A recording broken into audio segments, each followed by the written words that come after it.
चलिए हम लोग ट्रांसपोर्ट इन प्लांट्स का डिस्कशन कर लेते हैं। क्या आपने कभी वंडर किया है कि टॉल प्लांट्स में वाटर टॉप पर कैसे पहुंचता है? सब्सटेंसेस का मूवमेंट एक सेल से दूसरी सेल में क्यों होता है? क्या सब्सटेंसेस समान प्रकार से एक ही डायरेक्शन में मूव करते हैं? क्या इन सब्सटेंसेस को मूव करने के लिए मेटाबॉलिक एनर्जी की आवश्यकता पड़ती है? प्लांट्स को एनिमल की अपेक्षा कहीं अधिक दूरी तक मॉलिक्यूल्स को ले जाने की आवश्यकता होती है, जबकि उनमें किसी प्रकार का सर्कुलेटरी सिस्टम भी नहीं होता है। जी हाँ, plants need to move molecules over very long distances much more than animal do. They also do not have a circulatory system in place. जी हाँ, plants need to move molecules over very long distances much more than animal do. They also do not have a circulatory system in place.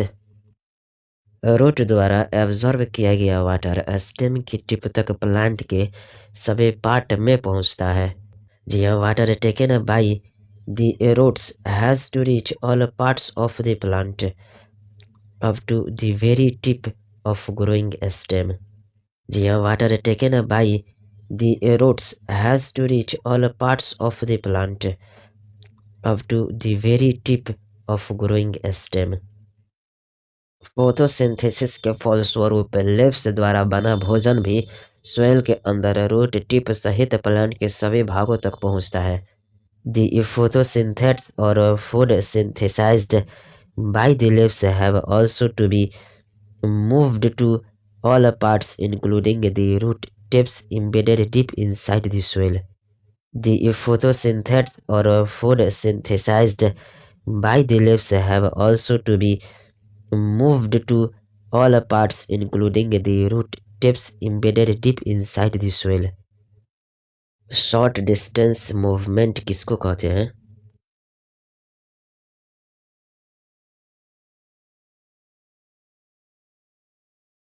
जी हाँ, cell के अंदर membrane के across. जी हाँ, cell के अंदर मेम्ब्रान के एक्रॉस तथा टिश्यू के अंदर एक सेल से दूसरी सेल तक के मूवमेंट को शॉर्ट डिस्टेंस मूवमेंट कहते हैं। जी हाँ, movement across short distances say within the cell across the membranes and from cell to cell within the tissue has also to take place. जी हाँ, movement across short distances say within the cell across the membranes and from cell to cell within the tissue has also to take place. जब हम substances के movement की बात करते हैं तो सबसे पहले हमें यह डिफाइन करना आवश्यक होता है कि हम किस टाइप के मूवमेंट तथा किस सब्सटेंस की चर्चा कर रहे हैं। To understand some of the transport process that takes place in plants, one would have to recollect one's basic knowledge about the structure of the cell and the anatomy of plant body. We also need to revisit our understanding of diffusion besides gaining some knowledge about chemical potential and ions. When we talk of the movement of substances, we need first to define what kind of movement we are talking about and also what substances we are looking at. Flowering plants में किसकी transportation की आवश्यकता होती है?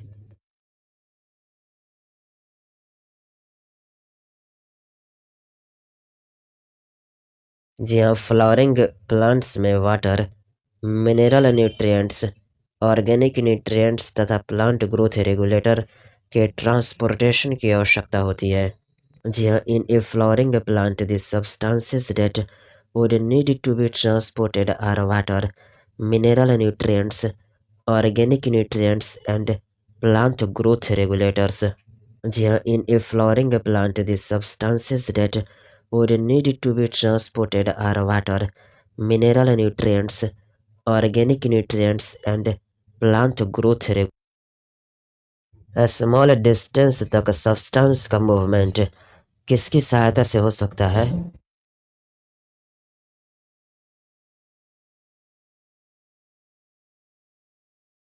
जी हाँ, small distance तक substance का मूवमेंट डिफ्यूजन तथा एक्टिव ट्रांसपोर्ट द्वारा सप्लीमेंटेड साइटोप्लाज्मिक स्ट्रीमिंग की सहायता से हो सकता है।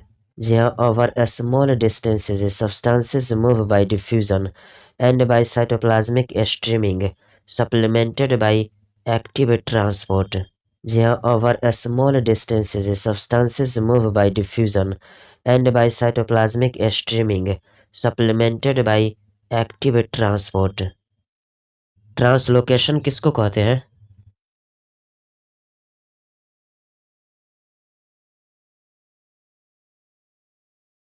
जी हाँ, long distance transport vascular system xylem और फ्लोएम के द्वारा होता है। इसे ट्रांसलोकेशन कहा जाता है। जी हाँ, transport over longer distances proceeds through the vascular system the xylem and the phloem and is called translocation. जी हाँ, transport over longer distances proceeds through the vascular system, the xylem and the phloem, and is called translocation। एक important पहलू जिस पर ध्यान देने की आवश्यकता है वह ट्रांसपोर्ट की डायरेक्शन है। रूटेड प्लांट्स में वाटर तथा मिनरल्स का जाइलम के द्वारा ट्रांसपोर्ट कैसे होता है?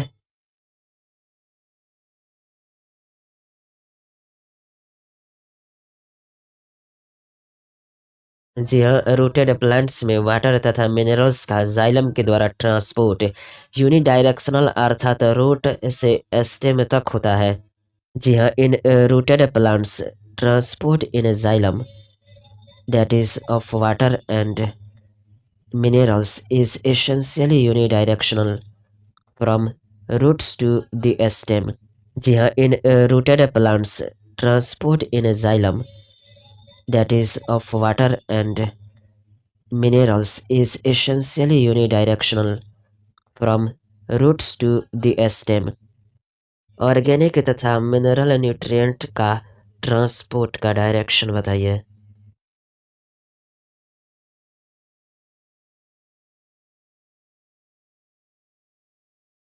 जी हाँ, ऑर्गेनिक तथा मिनरल न्यूट्रिएंट्स का ट्रांसपोर्ट मल्टी डायरेक्शनल होता है। जी हाँ, organic and mineral nutrients however undergo multi directional transport. जी हाँ, organic and mineral nutrients however undergo multi directional transport. Photosynthetic लिप्स द्वारा बने हुए ऑर्गेनिक कंपाउंड को स्टोरेज ऑर्गेन सहित प्लांट के सभी पार्ट्स तक पहुंचाया जाता है। स्टोरेज ऑर्गेन्स के बाद इन्हें रिट्रांसपोर्ट किया जाता है। Are you agree with this?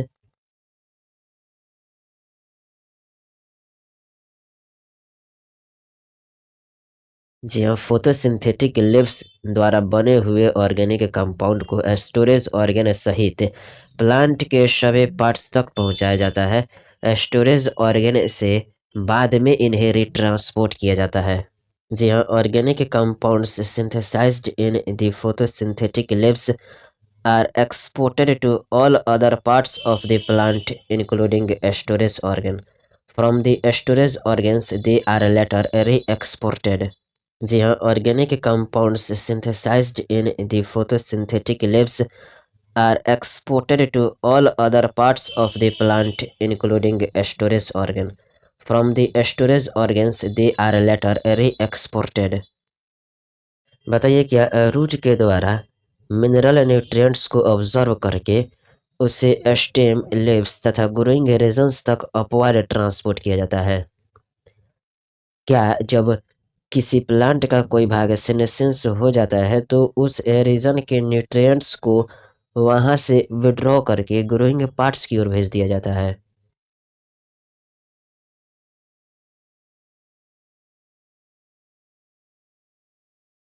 जी हाँ, रूट के द्वारा मिनरल न्यूट्रिएंट्स को एब्जॉर्ब करके उसे स्टेम लीव्स तथा ग्रोइंग रीजन तक अपवार्ड ट्रांसपोर्ट किया जाता है।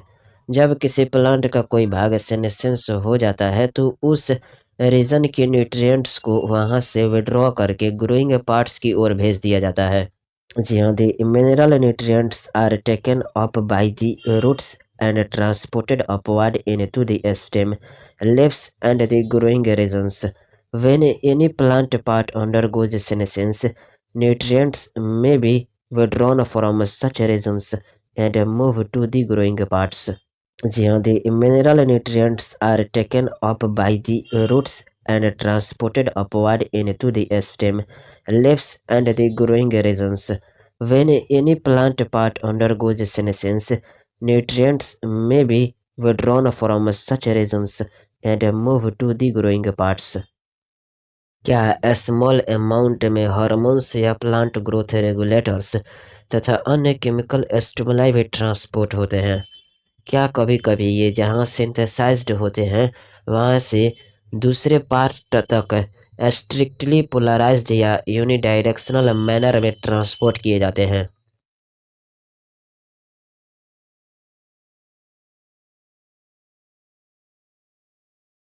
जी हाँ, स्मॉल अमाउंट में हार्मोन्स या प्लांट ग्रोथ रेगुलेटर्स तथा अन्य केमिकल स्टिमुलाई भी ट्रांसपोर्ट होते हैं। कभी-कभी ये जहाँ सिंथेसाइज्ड होते हैं, वहाँ से दूसरे पार्ट तक स्ट्रिक्टली पोलराइज्ड या यूनिडायरेक्शनल मैनर में ट्रांसपोर्ट किए जाते हैं। जी हाँ, हार्मोन्स और plant growth regulators and other chemical signals are also transported, though in very small amounts, sometimes in a strictly polarized or unidirectional manner from where they are synthesized to other parts. जी हाँ, hormones और plant growth regulators and other chemical signals are also transported, though in very small amounts, sometimes in a strictly polarized or unidirectional manner from where they are synthesized to other parts. क्या flooring plants में compounds के complex traffic यानी कि probably very orderly का movement different direction में होता है? क्या प्रत्येक ऑर्गेन कुछ सब्सटेंस को प्राप्त करता है तथा कुछ सब्सटेंस दूसरे को देता है?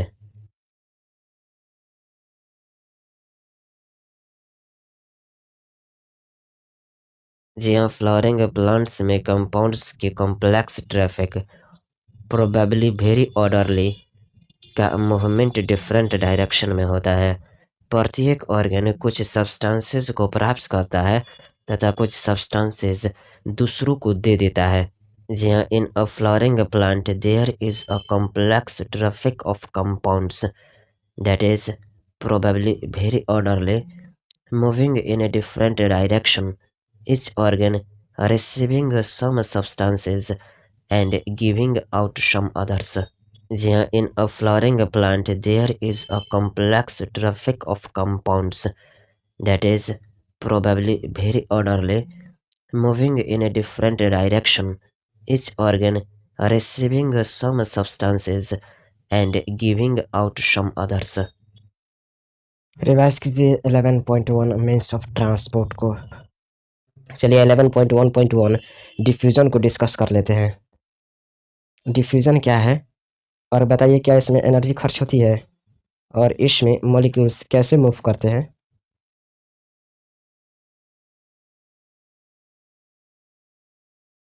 जी हाँ, डिफ्यूजन एक पैसिव मूवमेंट है।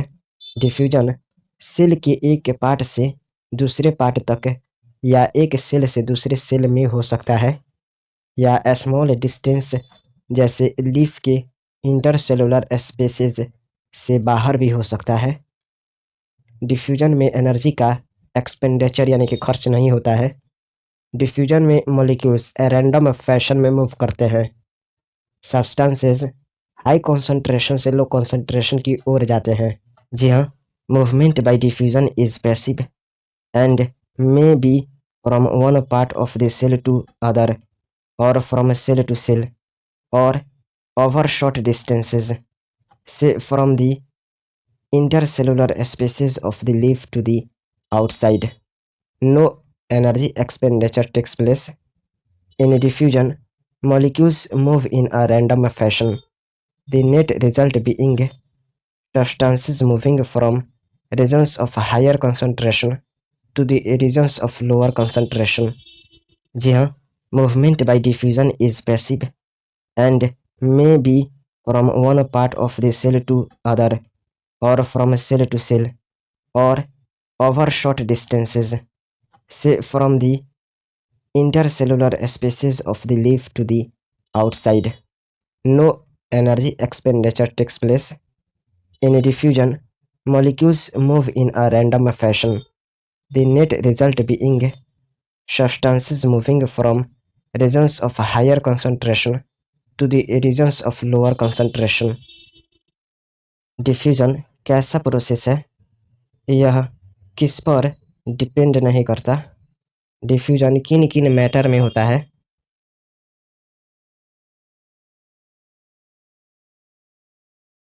जी हाँ, डिफ्यूजन एक स्लो प्रोसेस है। यह लिविंग सिस्टम पर डिपेंड नहीं करता। लिक्विड तथा गैसेस में डिफ्यूजन अस्पष्ट होता है, जबकि सॉलिड में डिफ्यूजन अधिक कॉमन है। जी हाँ, diffusion is a slow process and is not dependent on a living system. Diffusion is obvious in gases and liquids, but diffusion in solid is more likely rather than of solid. जी हाँ, diffusion is a slow process and is not dependent on a living system. Diffusion is obvious in gases and liquids, but diffusion in solid is more likely rather than of solid. Plant के लिए diffusion क्यों important है? Diffusion के rate को कौन प्रभावित करते हैं?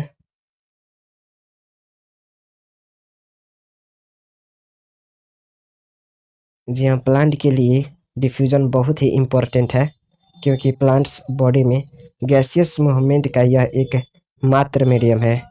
डिफ्यूजन रेट को प्रभावित करने वाले फैक्टर हैं कंसंट्रेशन ग्रेडियंट, मेम्ब्रेन की परमिएबिलिटी, टेम्परेचर तथा pressure.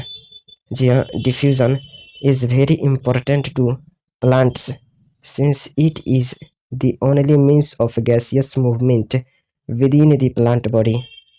Diffusion rates are affected by the gradient of concentration, the permeability of the membrane separating them, temperature and pressure. जी हाँ, diffusion is very important to plants since it is the only means of gaseous movement within the plant body. Diffusion rates are affected by the gradient of concentration, the permeability of the membrane separating them, temperature and pressure. Revise कीजिए 11.1.2 facilitated diffusion को। Diffusion होने के लिए किसका होना आवश्यक है और डिफ्यूजन रेट किस पर डिपेंड करता है? किस तरह के सब्सटेंसेस का डिफ्यूजन फास्ट होता है? मेम्ब्रेन के अक्रॉस सब्सटेंसेस का डिफ्यूजन उसकी किस पर डिपेंड करता है?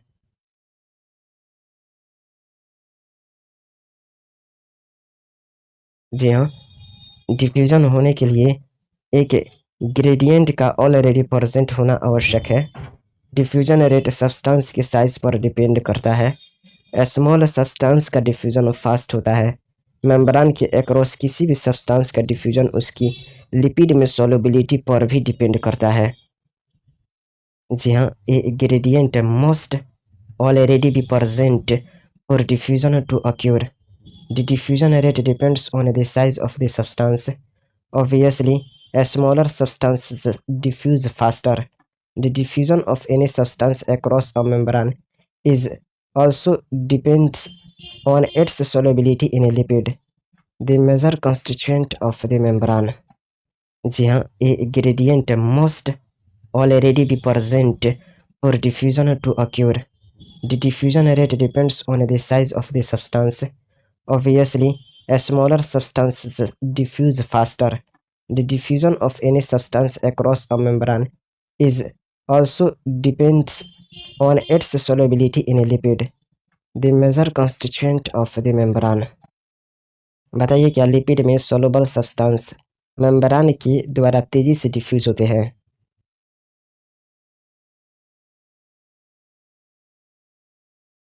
जी हाँ, लिपिड में सोलुबल सब्सटेंसेस मेम्ब्रान के द्वारा तेजी से डिफ्यूजेज होते हैं। जी हाँ, substances soluble in lipids diffuses through the membrane faster. जी हाँ, substances soluble in lipids diffuses through the membrane faster. बताइए किनका मूवमेंट डिफ्यूजन द्वारा फैसिलिटेटेड होता है?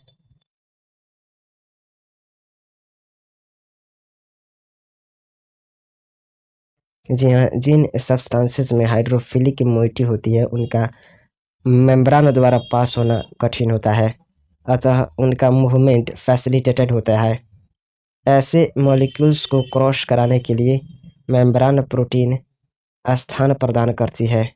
वे कंसंट्रेशन ग्रेडियंट स्थापित नहीं कर पाते, जबकि मॉलिक्यूल्स के डिफ्यूज होने के लिए कंसंट्रेशन ग्रेडियंट आवश्यक रूप से प्रेजेंट होना चाहिए, चाहे प्रोटीन ही द्वारा फैसिलिटेटेड क्यों न हो। इस प्रोसेस को फैसिलिटेटेड डिफ्यूजन कहते हैं। बताइए फैसिलिटेटेड डिफ्यूजन किसे कहते हैं?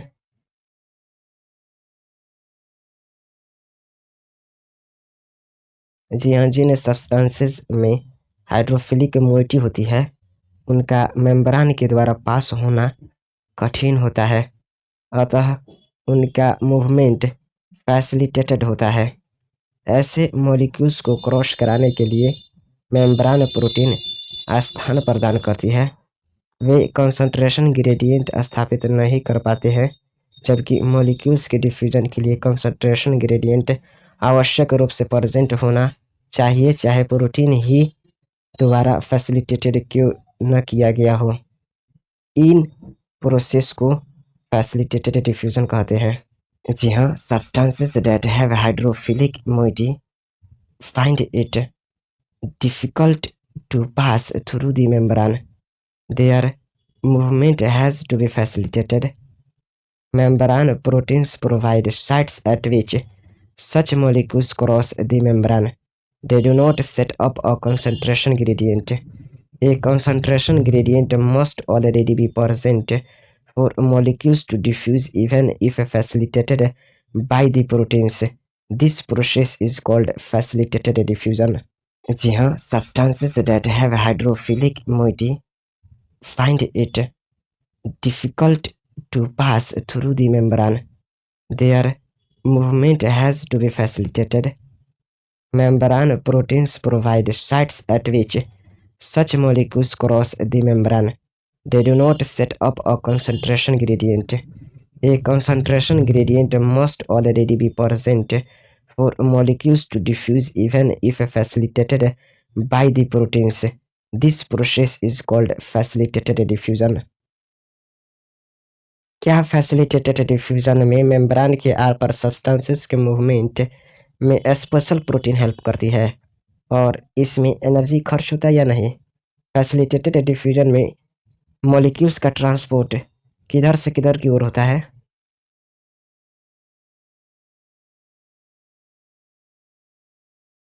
जी हाँ, फैसिलिटेटेड डिफ्यूजन में मेम्ब्रेन के आर पार सब्सटेंसेस के मूवमेंट में स्पेशल प्रोटीन हेल्प करती है तथा इसमें एटीपी यानी कि एनर्जी खर्च नहीं होते हैं। फैसिलिटेटेड डिफ्यूजन में मॉलिक्यूल्स का ट्रांसपोर्ट लो कंसंट्रेशन से हाई कंसंट्रेशन की ओर नहीं हो सकती। लो कंसंट्रेशन से हाई कंसंट्रेशन की ओर सब्सटेंसेस को ट्रांसपोर्ट करने में एनर्जी आवश्यक होती है। जी हाँ, in facilitated diffusion special proteins help move substances across membrane without expenditure of energy. Facilitated diffusion cannot cause net transport of molecule from a low to high concentration. This would require input of energy. जी हाँ, in facilitated diffusion special proteins help move substances across membrane without expenditure of energy. Facilitated diffusion cannot cause net transport of molecule from a low to high concentration. This would require input of energy. बताइए transport rate कब maximum reach कर जाता है?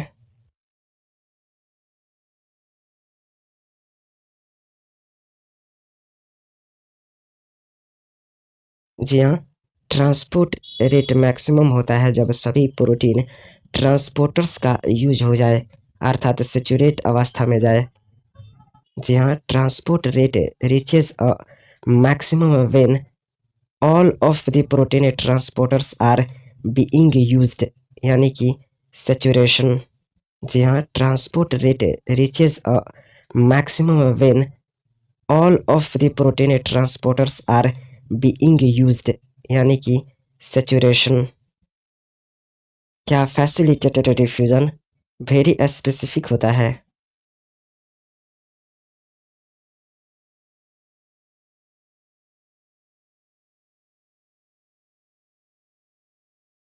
जी हाँ, facilitated diffusion बहुत ही specific होती है। जी हाँ, facilitated diffusion is very specific. It allows cell to select substances for uptake. It is sensitive to inhibitors which react with protein side chains. जी हाँ, facilitated diffusion is very specific.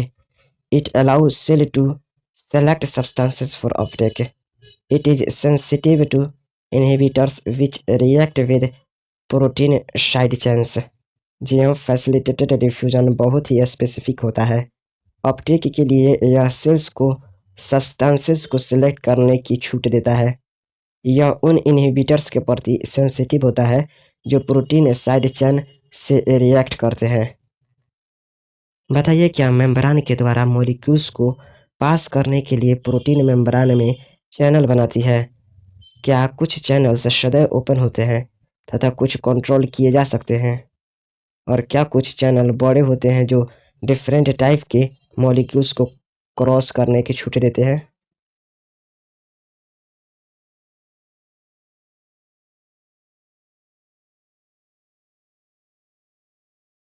जी हाँ, membrane के द्वारा molecules को पास करने के लिए protein membrane में channels बनाती है। कुछ चैनल्स सदैव ओपन होते हैं तथा कुछ कंट्रोल्ड किए जा सकते हैं। कुछ चैनल बड़े होते हैं जो डिफरेंट टाइप्स के मॉलिक्यूल्स को क्रॉस करने की छूट देते हैं। जी हाँ, the proteins form channels in the membrane for molecules to pass through. Some channels are always open, other can be controlled, some are large allowing a variety of membrane to cross. जी हाँ, the proteins form channels in the membrane for molecules to pass through. Some channels are always open, other can be controlled, some are large allowing a variety of membrane to cross. Porins क्या है?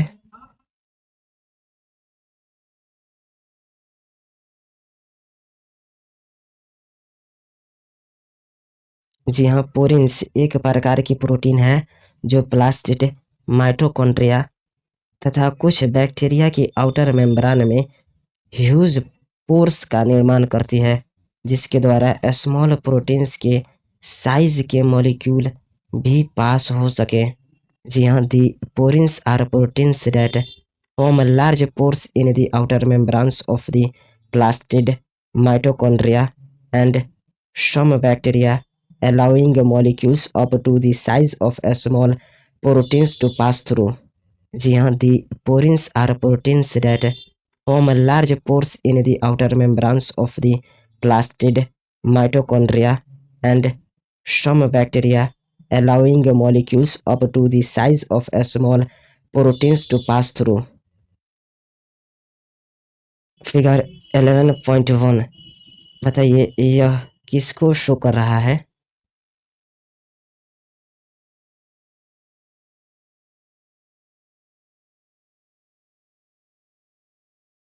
जी हाँ, figure 11.1 प्रदर्शित करता है कि एक extra cellular molecule transport protein से बाउंड रहता है और यही ट्रांसपोर्ट प्रोटीन बाद में रोटेट होकर सेल्स के भीतर मॉलिक्यूल्स को रिलीज कर देती है। एग्जाम्पल के लिए वाटर चैनल्स, जो 8 विभिन्न प्रकार के एक्वापोरिन्स से बने होते हैं।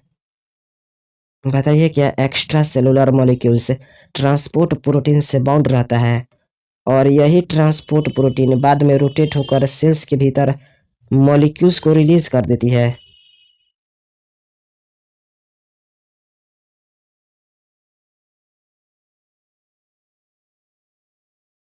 जी हाँ, extracellular molecule transport protein से बाउंड रहता है और यही ट्रांसपोर्ट प्रोटीन बाद में रोटेट होकर सेल्स के भीतर मॉलिक्यूल्स को रिलीज कर देती है। एग्जाम्पल के लिए वाटर चैनल्स जो 8 विभिन्न प्रकार के एक्वापोरिन्स से बने होते हैं। जी हाँ, extracellular molecule bound to the transport protein. The transport protein then rotates and release the molecule inside the cell. जी हाँ, extracellular molecule bound to the transport protein. The transport protein then rotates and release the molecule inside the cell. बताइए water channel किससे made up of होता है?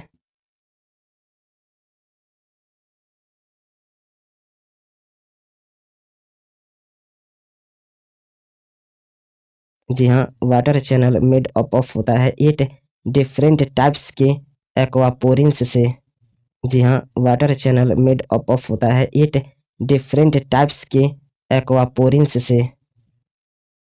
चलिए figure 11.1 को कम से कम 20 से 30 बार बनाइए। रिवाइज कीजिए 11.1.2.1 पैसिव सिम्पोर्ट्स एंड एंटीपोर्ट्स को। क्या कुछ कैरियर या ट्रांसपोर्ट प्रोटीन्स डिफ्यूजन को तभी अलाउ करते हैं जब दो प्रकार के मॉलिक्यूल्स एक साथ मूव करते हैं?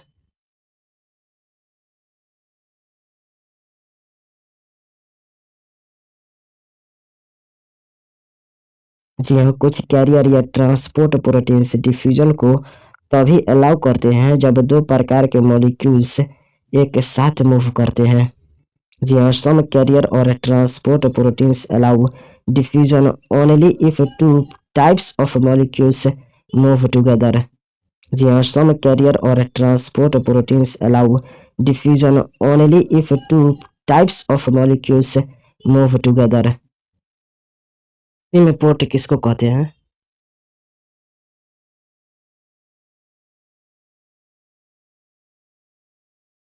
जी हाँ, जब दोनों मॉलिक्यूल्स एक ही डायरेक्शन में मेम्ब्रेन को क्रॉस करते हैं तो सिम्पोर्ट कहते हैं।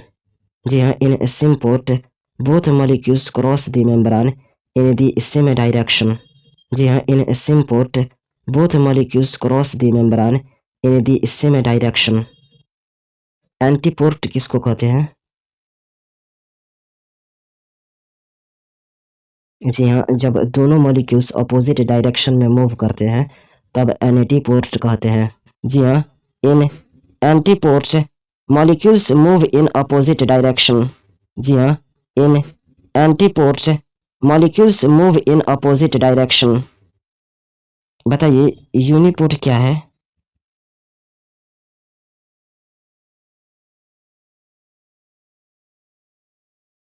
जी हाँ, जब एक मॉलिक्यूल दूसरे मॉलिक्यूल से इंडिपेंडेंट होकर मेम्ब्रेन को क्रॉस करता है तब इसको यूनिपोर्ट कहते हैं। जी हाँ, when a molecule moves across a membrane independent of the other molecules, the process is called uniport. जी हाँ, when a molecule moves across a membrane independent of the other molecules, the process is called uniport. चलिए figure 11.2 facilitated diffusion को कम से कम 20 से 30 बार बनाइए।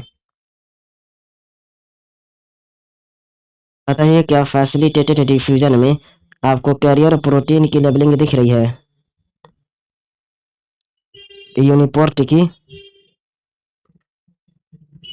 Antiport की,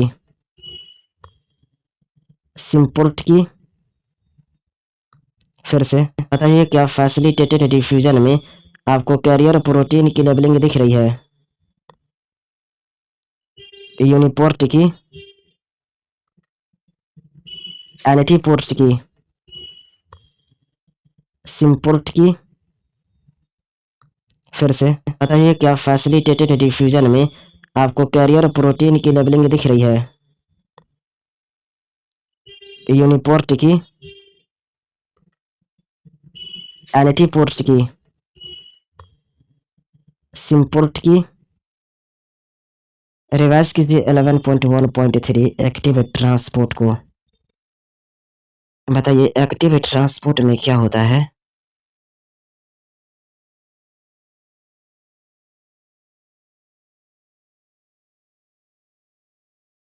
जी हाँ, active transport में molecules को कॉन्सेंट्रेशन ग्रेडियंट के अगेंस्ट पंप करने में एनर्जी का यूज होता है। एक्टिव ट्रांसपोर्ट मेम्ब्रान प्रोटीन्स द्वारा कंप्लीट किया जाता है। अतः मेम्ब्रान में डिफरेंट प्रोटीन्स एक्टिव तथा पैसिव दोनों प्रकार के ट्रांसपोर्ट में मेजर रोल प्ले करती है। जी हाँ, active transport uses energy to transport and pump molecules against concentration gradient. Active transport is carried out by a specific membrane proteins. Hence, different proteins in the membrane play a major role in both active as well as passive transport. जी हाँ, active transport uses energy to transport and pump molecules against concentration gradient. Active transport is carried out by a specific membrane proteins. Hence, different proteins in the membrane play a major role in both active as well as passive transport. Pumps क्या है?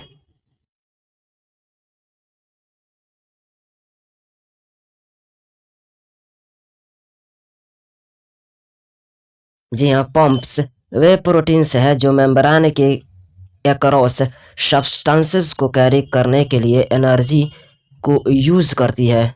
ये pumps substances को low concentration से high concentration की ओर transport करा सकते हैं, डेट इज अपहिल ट्रांसपोर्ट। जी हाँ, pumps are proteins that use energy to carry substances across the cell membrane. These pumps can transport substances from a low concentration to a high concentration, that is uphill transport. जी हाँ, pumps are proteins that use energy to carry substances across the cell membrane. These pumps can transport substances from a low concentration to a high concentration, that is uphill transport. बताइए transport का rate maximum कब होता है?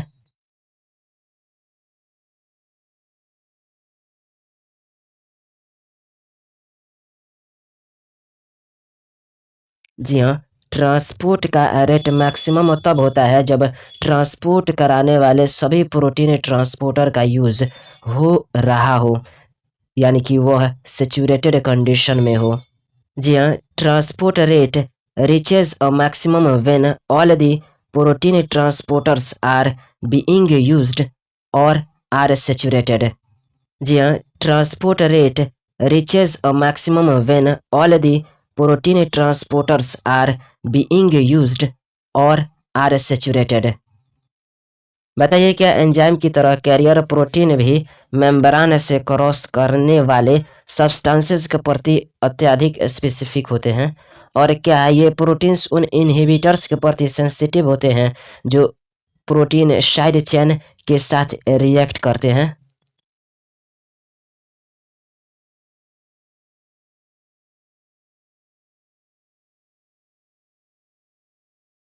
जी हाँ, enzyme की तरह carrier protein भी मेम्ब्रान से क्रॉस करने वाले सब्सटेंसेस के प्रति अत्यधिक स्पेसिफिक होते हैं। ये प्रोटीन्स उन इनहिबिटर्स के प्रति सेंसिटिव होते हैं जो प्रोटीन साइड चेन के साथ रिएक्ट करते हैं। जी हाँ, like enzyme the carrier protein is very specific in what it carries across the membrane. These proteins are sensitive to inhibitors that react with protein side chains. जी हाँ, like enzyme, the carrier protein is very specific in what it carries across the membrane.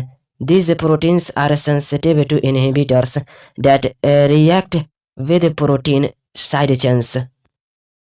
Revise कीजिए 11.1.4 comparison of different transport processes को।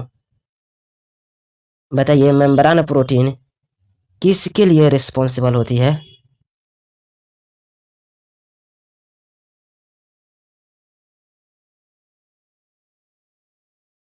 जी हाँ, membrane proteins facilitated diffusion तथा active transport दोनों के लिए ही responsible होती है। इसलिए यह हाईली सेलेक्टिव होने के सामान्य कैरेक्टरिस्टिक्स जैसे सेचुरेट होना, इनहिबिटर के प्रति रिस्पॉन्स तथा हार्मोनल रेगुलेशन प्रदर्शित करते हैं। जी हाँ, proteins in the membrane are responsible for facilitated diffusion and active transport and hence show common characteristic of being highly selective. They are liable to saturate, respond to inhibitors, and are under hormonal regulation. जी हाँ, proteins in the membrane are responsible for facilitated diffusion and active transport and hence show common characteristic of being highly selective. They are liable to saturate, respond to inhibitors, and are under hormonal regulation. क्या diffusion चाहे facilitated हो या नहीं concentration gradient के along होता है.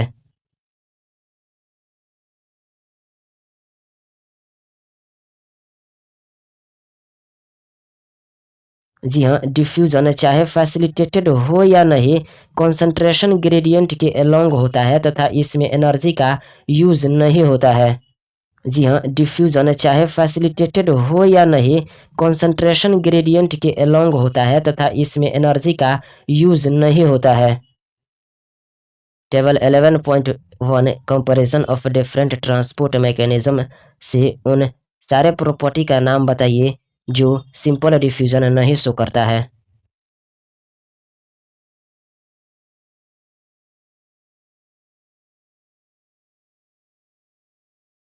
जी हाँ, simple diffusion no requires special membrane proteins, no highly selective, no transport saturates, no uphill transport, no requires ATP energy. जी हाँ, simple diffusion no requires special membrane proteins, no highly selective, no transport saturates, no uphill transport, no requires ATP energy. दो property का नाम बताइए जो facilitated transport में नहीं होता.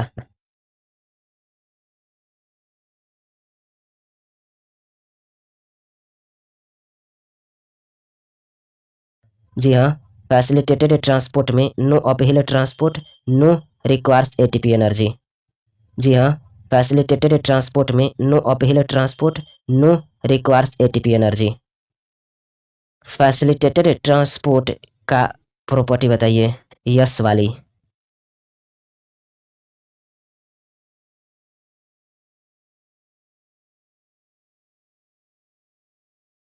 जी हाँ, फैसिलिटेटेड ट्रांसपोर्ट में रिक्वायर्स होती है स्पेशल मेम्ब्रेन प्रोटीन्स की या हाईली सेलेक्टिव होती है, इसमें ट्रांसपोर्ट सैचुरेट्स हो जाता है. जी हाँ, फैसिलिटेटेड ट्रांसपोर्ट में रिक्वायर्स होती है स्पेशल मेम्ब्रेन प्रोटीन्स की या हाईली सेलेक्टिव होती है, इसमें ट्रांसपोर्ट सैचुरेट्स हो जाता है. जी हाँ, फैसिलिटेटेड ट्रांसपोर्ट में रिक्वायर्स होती है स्पेशल मेम्ब्रेन प्रोटीन्स की या हाईली सेलेक्टिव होती है, इसमें ट्रांसपोर्ट सैचुरेट्स हो जाता है. एक्टिव ट्रांसपोर्ट की कैरेक्टरिस्टिक बताइए.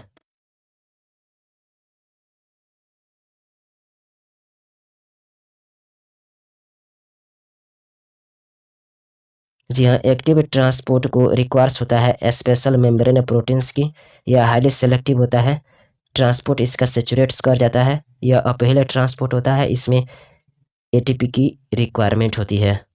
जी हाँ, एक्टिव ट्रांसपोर्ट को रिक्वायर्स होता है स्पेशल मेम्ब्रेन प्रोटीन्स की या हाईली सेलेक्टिव होता है, ट्रांसपोर्ट इसका सैचुरेट्स कर जाता है या अपहिल ट्रांसपोर्ट होता है, इसमें एटीपी की रिक्वायरमेंट होती है.